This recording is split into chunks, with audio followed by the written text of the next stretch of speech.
How y'all doing, baby? It's Friday. It's Friday.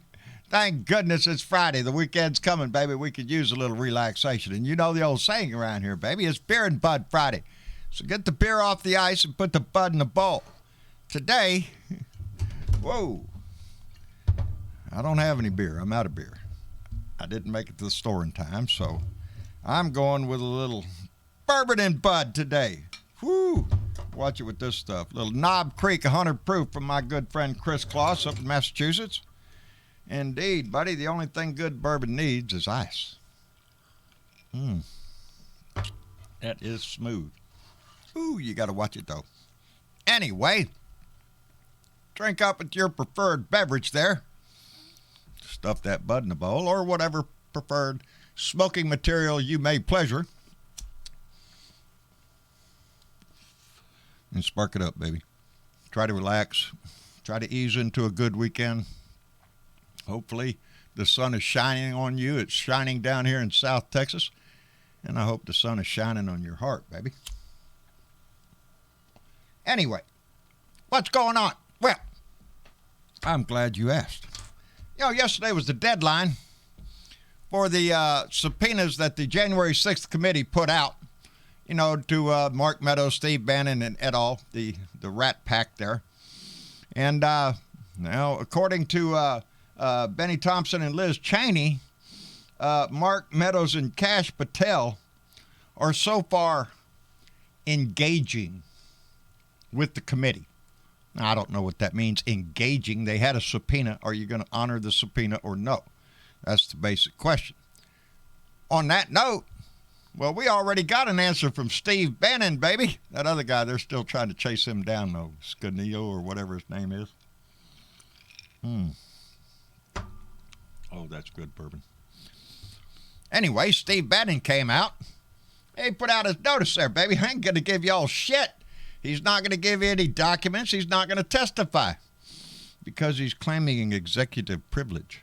Whoa, hold on to your britches.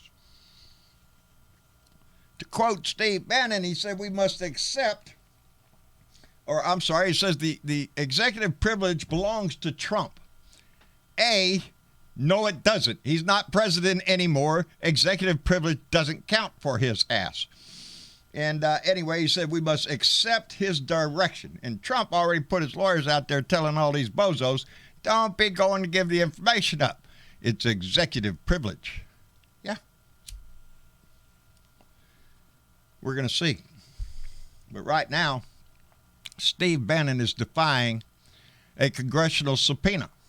Now, according to Thompson and Cheney, they are going to act swiftly with criminal contempt. They're going to get the Department of Justice to file a criminal complaint against all of them, if they don't provide what the Congress wants them to.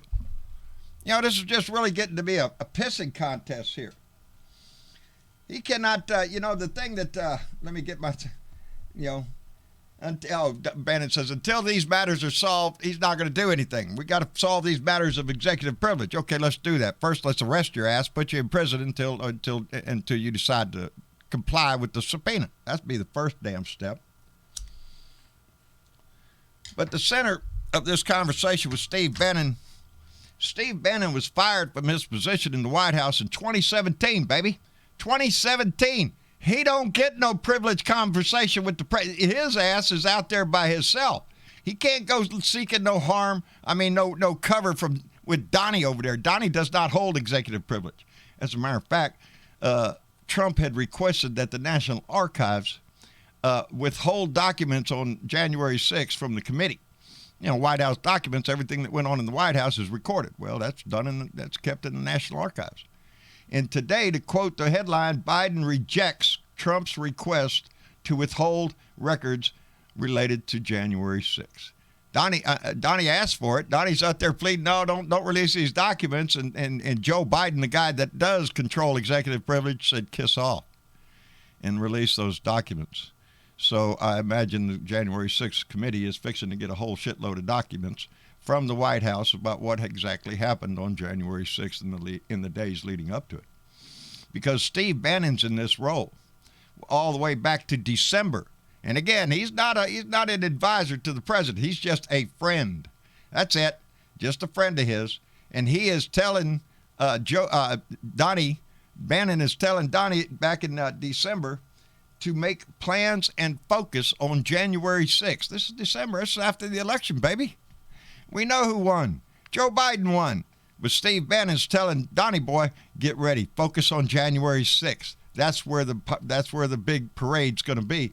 And then he comes back in December and tells Trump we're going to bury Biden on January 6th.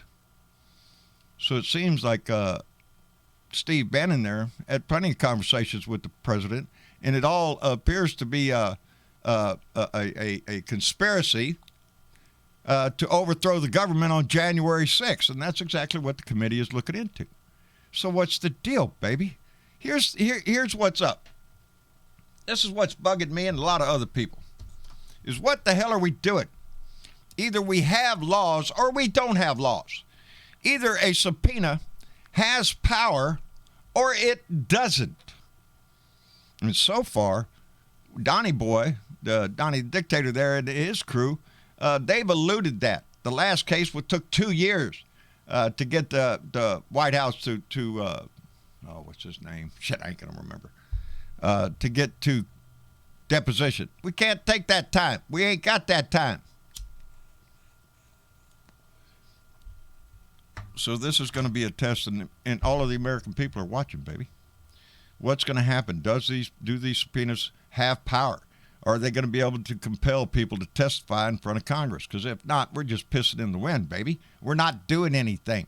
And we either fix this crap, or you can damn well kiss this democracy goodbye. We're never going to have an acceptable election again. So we do need to deal with this. This is a Republican problem, not a Democrat problem. This is a Republican Party. It's they that tried to commit a coup against this country. And if we do not hold them to account, then we're not worth the salt that we keep. It's pitiful. So yeah, I'm looking for it. I'm looking for it. On the bright side of things, I seen an interview with Matthew McConaughey. He's thinking about running here in Texas. He was interviewed by some paper, I guess, or some news organization, and trying to peg him down on issues that Texans are facing. And he's been kind of middle of the road. As a matter of fact, he called himself a centrist. Now, he's polling pretty good down in here in Texas, but he ain't quite made up his mind whether or not he wants to run. He calls politics just a bag of rats right now. And I would take him for his word. It is a bag of rats right now. But Matthew McConaughey running for Texas as a centrist, he might get the vote, baby. But he is not the person Texas needs. What do you say right now? He's learning politics. He's learning how politics work. I don't want a newbie in my governorship. We've seen what happens. This state is in dire need of somebody who could lead, and that person, in my opinion, is Beto O'Rourke, who I hope will announce his run for governor. But Matthew McConaughey said he was a centrist. And that old saying down here in Texas, ain't nothing in the middle of the road except yellow lines and dead armadillos. That's the only thing in the middle here. That's the only thing as a centrist. But Matthew McConaughey says that the right is so far to the right and the left is so far to the left that the middle of the road is pretty bare. So maybe he's thinking about doing that. I'm not that kind of. I want somebody I have confidence in, not somebody who's just going to come in there and try to learn on the job. No. As a matter of fact, he himself said that he might do a better job outside of the government as an influencer. And I agree. You have a lot of power in this state. You're from this state. Baby, you could do a whole lot of shit, Matthew. Get your ass out there and try to do something good for Texas. Stand up for the women's rights in this state. Voting rights for people. That's a good place to start. I know that's a little left, but, it ought to be centrist for everybody. But anyway, Matthew McConaughey's thinking about running. He'll let us know later. Everybody's going to let us know later. Ain't nobody running except Erin Trombley, who is running for town council up in Monroe, New York, and we're going to have an interview with her. Travis is setting stuff up as we speak, and so we hope to get that up pretty soon. Anyway, stay tuned for all the drama that's fixing to come. This fight over the subpoenas is going to tell us everything, whether the Democrats are serious about getting to the bottom of this shit and holding people accountable, Or are we just going to play the clock out and watch this stupid game for the next several years? I'm all for getting this shit done. And because that's exactly what would happen if me and you ignored a subpoena. We'd have our ass down in jail. So let's bring criminal charges up against all these people who are not complying with the congressional subpoena, baby. Anyway, enjoy your beer, enjoy your bud, enjoy your bourbon, whatever it is you're drinking, and whatever it is you're smoking. Anyway, I talked to Bill Jones on the phone a little bit today. We're trying to nail things down for November 13th for a big meetup in San Antonio. So please, if you're interested, go by bluedotintexas.com. You'll see a dot over there, a link. Click on that link. Let us know if you're going to attend. We'd sure love to see everybody. On that note, I'm going to get ready here in a little bit to try to run over and join Robin Kincaid on the front porch over there around the old hollow tree with Sparky and the gang and visit with them for a while. I appreciate you staying involved and staying interested in this democracy of ours. It's all we have left, and we need to hold on to it for future generations, baby. Anyway, y'all take care of yourself, and we'll see you Sunday night for another Blue Dot family meeting. Later, y'all take care.